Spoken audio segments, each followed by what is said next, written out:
It seems that we have a visitor, Holmes. Indeed. Come in. Hello, Sir Henry Baskerville. Did you have a good trip? But how do you know who I am? I had not announced my visit. By looking at your dress, it is totally unsuited to our wet English weather. This allowed me to deduce that you came here in a hurry and carrying the bare minimum in your luggage. Then there is a blue ink stain on your thumb, the same blue ink used by the passenger service at Waterloo Station to print their tickets. Your ticket has stained your thumb because of the rain. Also, my attention was attracted to your cufflinks with the initials HB, but still I had not yet made the connection with the famous Baskerville family.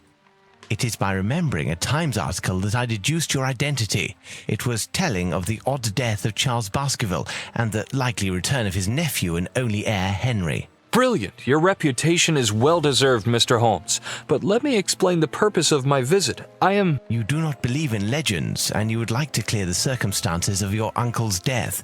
You need a factual, logical, and rational explanation of what some call the curse of the Baskervilles. And who else, in all modesty, but Sherlock Holmes and his faithful friend Dr. Watson would be able to solve such a mystery?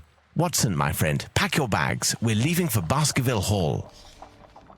Tell us about the curse of the Baskervilles, Henry. Its origin dates back to my ancestor, Hugo Baskerville. It is said he was a vile person who earned the wrath of the devil. After his death, all our ancestors seemed to come to bad ends at Baskerville Hall. At the scene of each death, there were always dog or wolf tracks, but gigantic. Thus, over the centuries, a legend was built, that of a creature from hell, the Hound of the Baskervilles. My uncle was sure that it was a reality. He was convinced that the beast would take him sooner or later, as it took all those our lineage.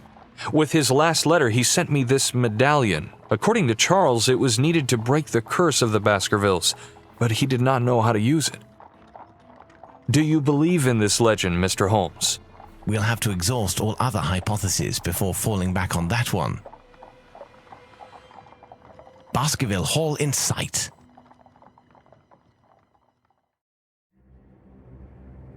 Holmes, Doctor, welcome to Baskerville Hall. The servants are not here to welcome us, I fear. They were severely affected by the death of my uncle and have since retired. The family portraits gallery, I assume.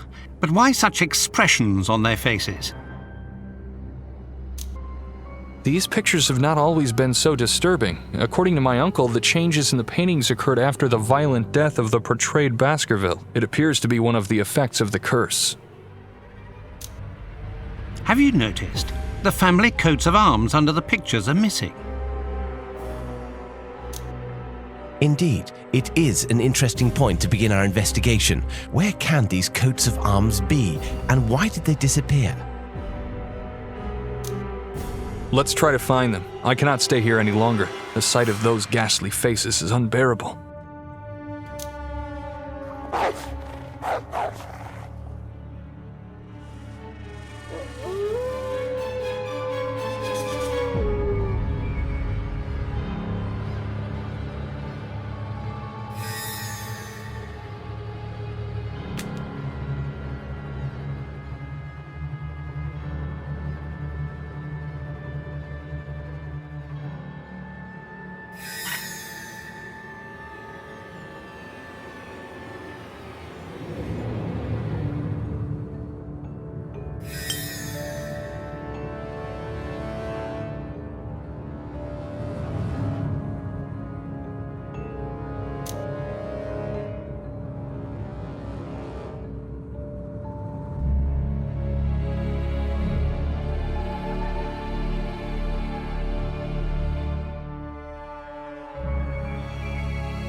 Sir Roger Baskerville is certainly one of the most famous hunters in all of Great Britain.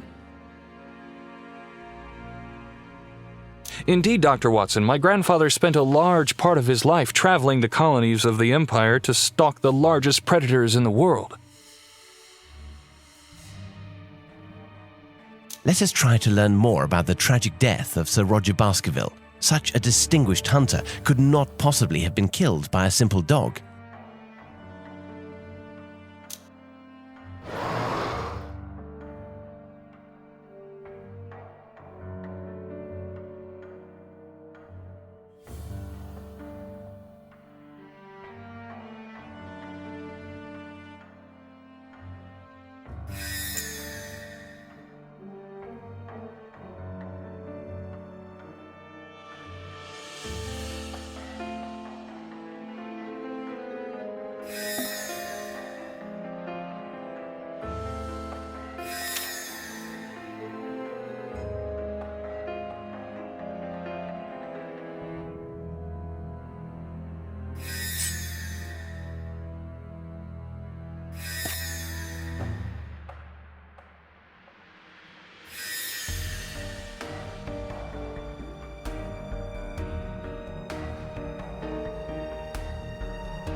A unicorn, a dragon, a werewolf? I can't believe my eyes.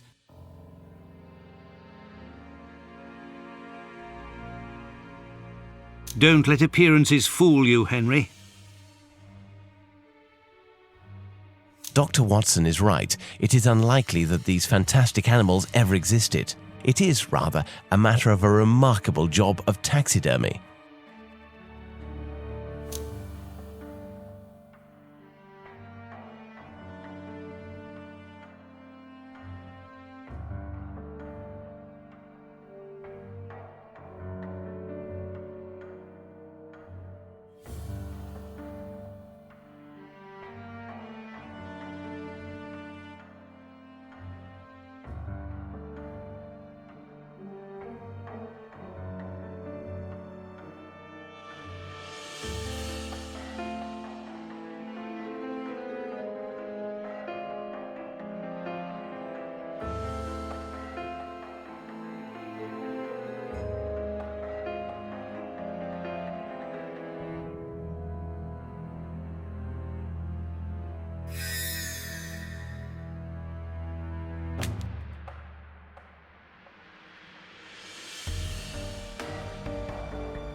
What happened? Where are we?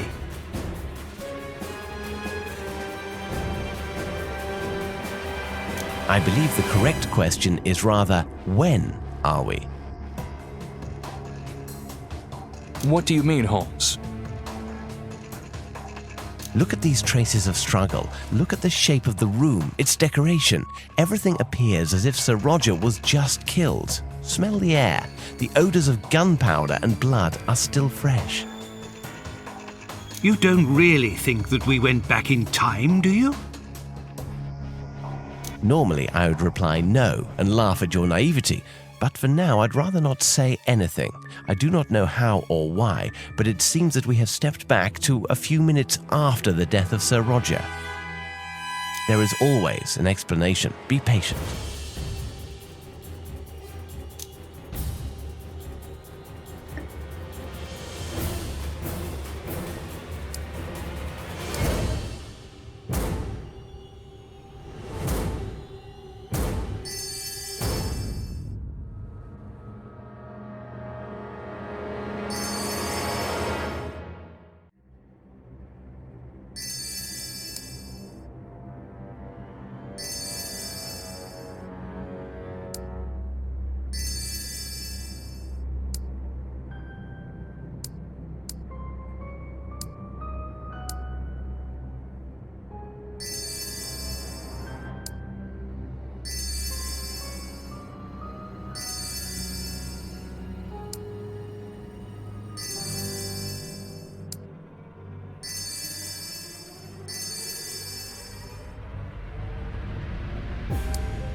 Look at this copy of the Times.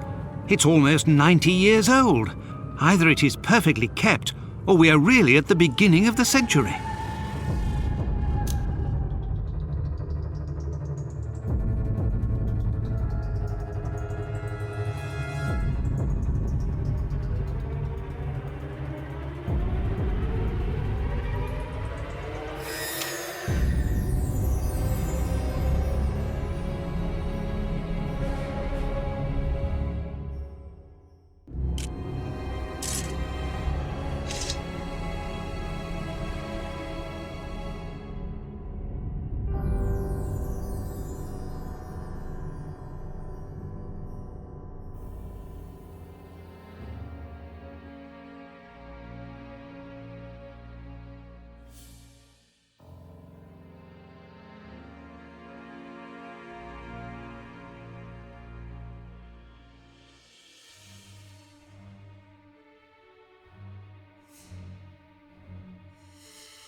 We have all the pieces of the coat of arms of Sir Roger Baskerville. Let's go to his portrait.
The painting seems to be regaining its original colours, as if the curse was lifted.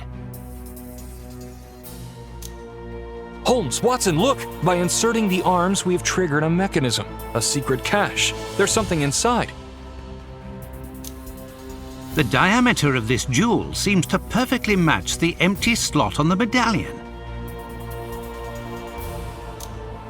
I think Sir Roger has given us an important element for our investigation. Look, there's a note in the back of the jewel. Physical power and brute force. Amazing! The medallion seems to react to the presence of the jewel.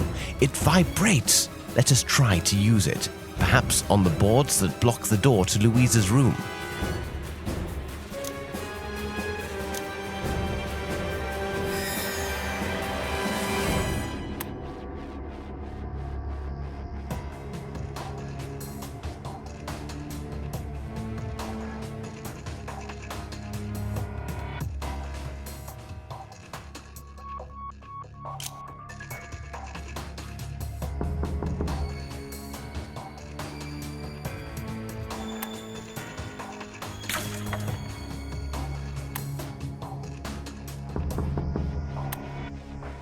Indeed, it seems that the powers of this locket give us interesting perspectives.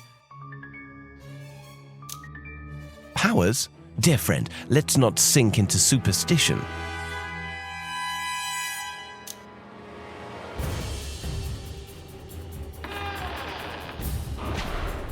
This is Louisa's room. She was a great actress. The poor woman did not live long enough to have the career she deserved.